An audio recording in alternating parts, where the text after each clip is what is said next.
if not more. When God asks us to give, it's a privilege.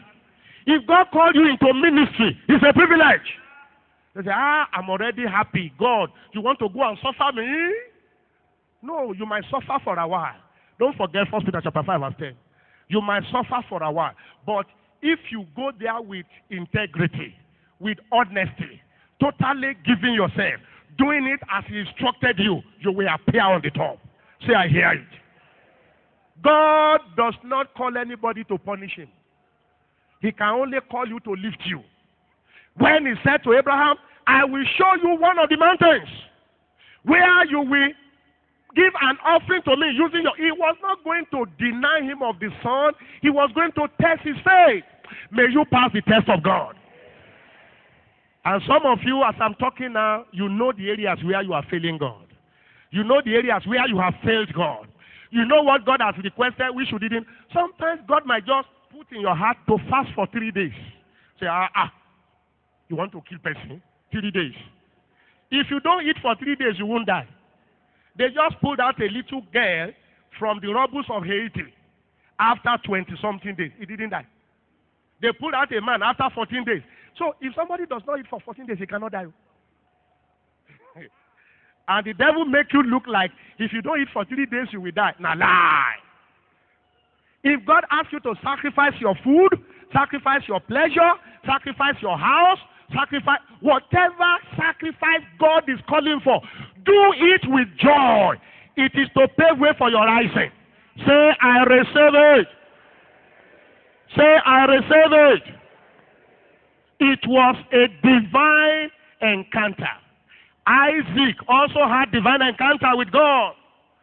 In the land of famine, God said to Isaac, don't run like others are running. Stay here and sow. Is a divine encounter.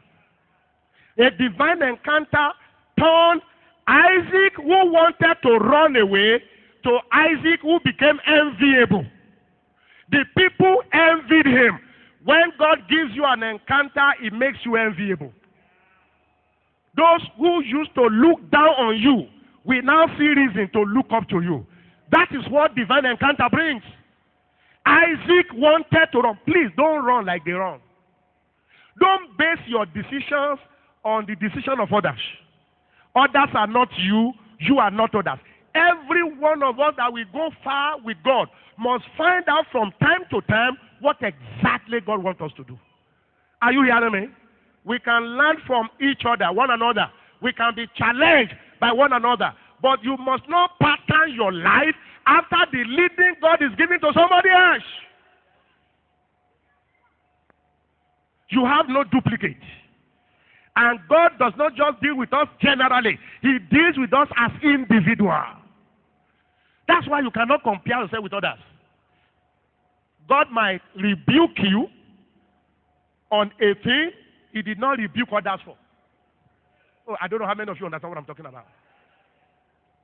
God might decide not to permit you to do what others are doing with impunity.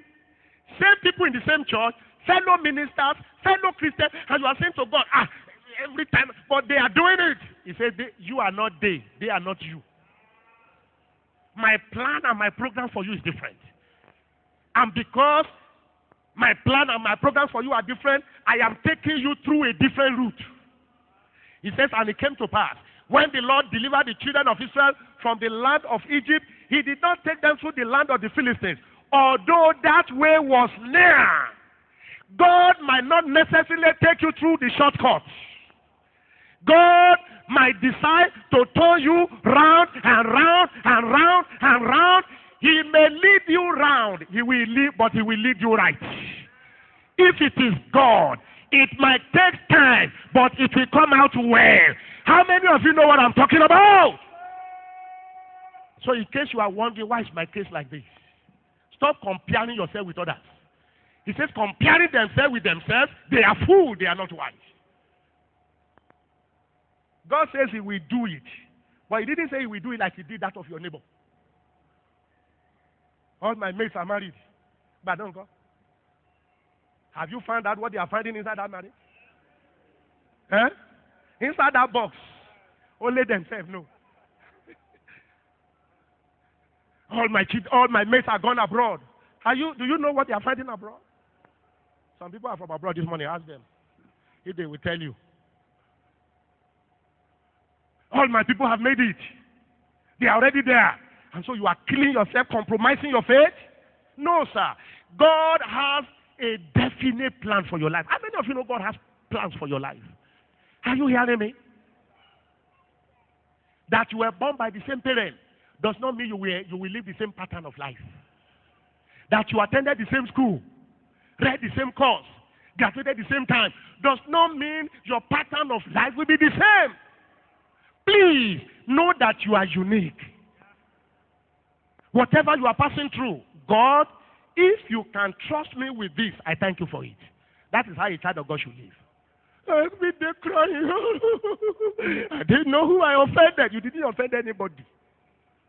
I didn't know what I done wrongly. You didn't do anything wrongly. God just has a pattern for your life.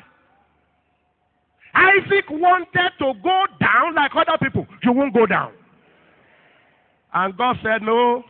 Instead of running away, you stay. May I say to you, it does not matter what the economic situation of this country becomes. There are some of us that God will not permit to live.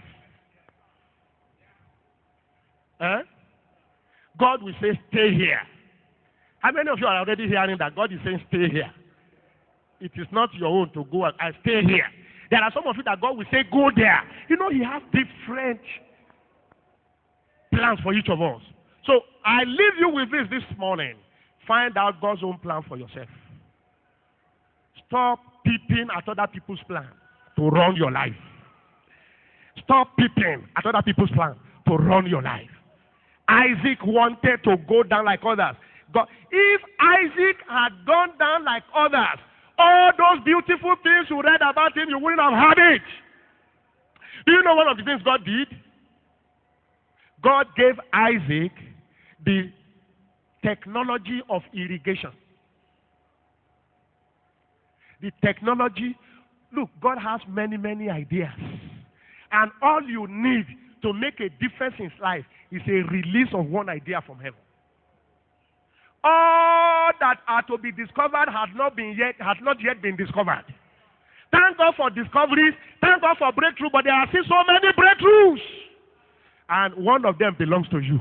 My days, lifting my praise to you as a pleasing sacrifice. Oh, yeah. Lord, I offer you my